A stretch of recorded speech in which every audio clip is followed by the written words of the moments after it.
Peter Aldous. Thank you very much, Sir George. It's a pleasure to see you back in your place. I congratulate the Honourable Member for North Durham for securing this debate, and also the Backbench Business Committee to listening to his passionate request. Notwithstanding the UK's rich and proud maritime history, there is a concern at times that the sector is overlooked and the lead role that it can play in delivering the government's key objectives of levelling up, building back better and decarbonisation is not as centre stage as it should be. This debate provides the opportunity to showcase the sector and its various facets from ports all around the UK, including, in my own respect, Lowestoft, the UK's most easterly port that serves the southern North Sea, which includes one of the largest cluster of offshore wind farms in the world, rich fishing grounds and gas fields in which to store carbon.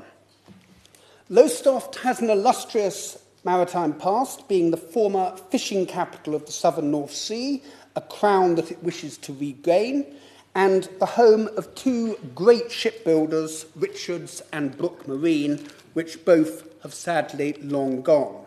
That said, Lowestoft's dry dock, run by SMS Marine, is increasingly busy, and actually they did get the contract for the refurbishment of the UK Border Force vessels. So that in itself was welcome, but the point that the Honourable Member for North Durham raised, that you really want the actual building of the boats in the first place, which is the important bit.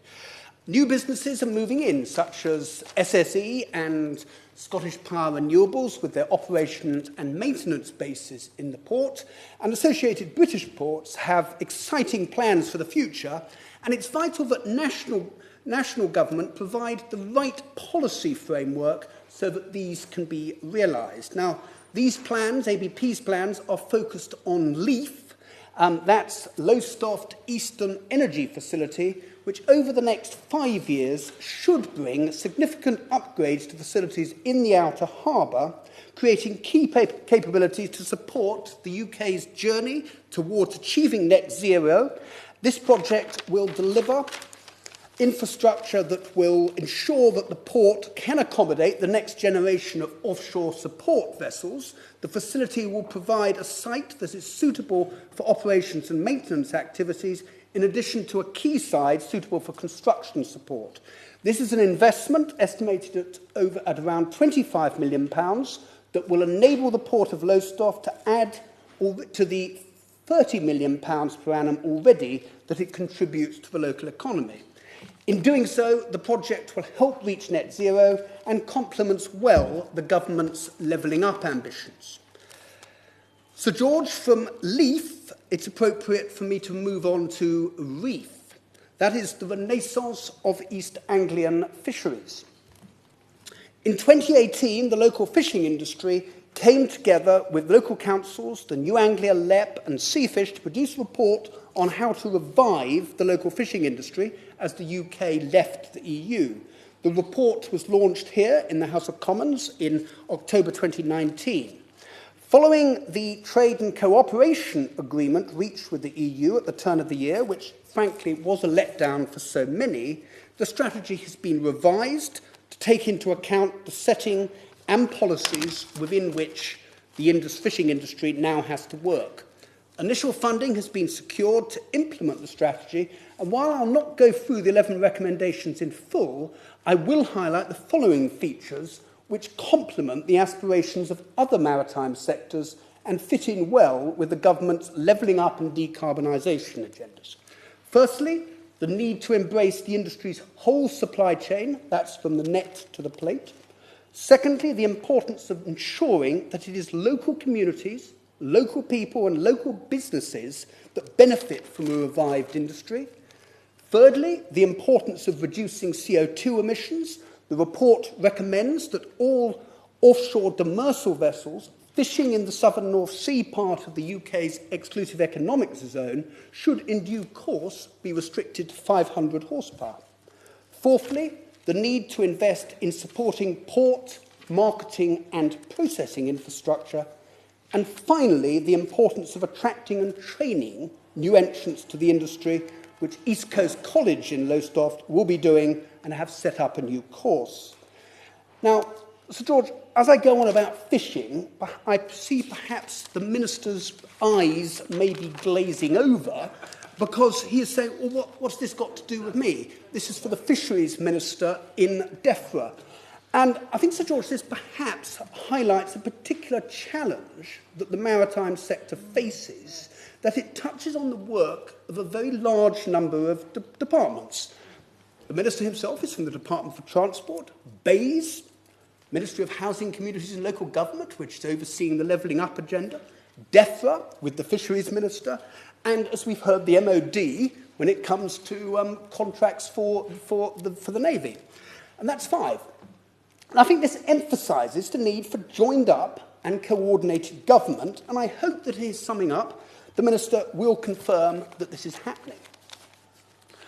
Sir George, I welcome the Freeport initiative, which I sense which the Minister will refer to in his summing up, and in particular, I welcome Freeport East at Felixstowe and Harwich, 50 miles down the coast from Lowestoft.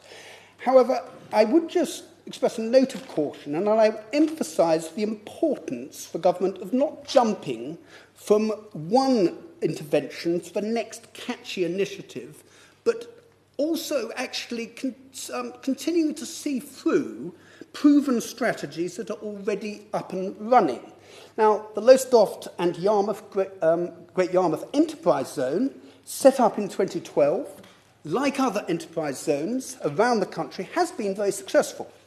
It has an energy focus, and it is firmly in line with the levelling up and the net zero strategy. It now needs reigniting, and this can be done by reallocating the existing footprint of the enterprise zone around Lowestoft Port and the adjoining power park, and in doing so, this can create over 300 jobs, 40 new businesses can be supported, and between £1 million and £3 million of retained rates can be generated. Sir George, earlier in my speech, I mentioned the need for government to provide the right policy framework so that the maritime sector can realise its full potential. The framework that I would urge government to adopt is broadly Maritime UK's spending review bid. Time doesn't permit me to go through this in detail, but I believe that it is compelling. It will create a large number of new jobs, well-paid and exciting and innovative new jobs, right through the supply chain. These jobs will be in coastal communities where they are much needed and will fuel the levelling up agenda. And moreover, the strategy will set the UK firmly on a course to meet its net zero maritime obligations. In conclusion, Sir George, it's important to re-emphasise the lead role that the maritime sector can play in the post-Brexit economy, particularly in terms of levelling up and decarbonisation. There is, as I've mentioned, a requirement for joined-up government, and also I sense a need for maritime proofing of economic policy.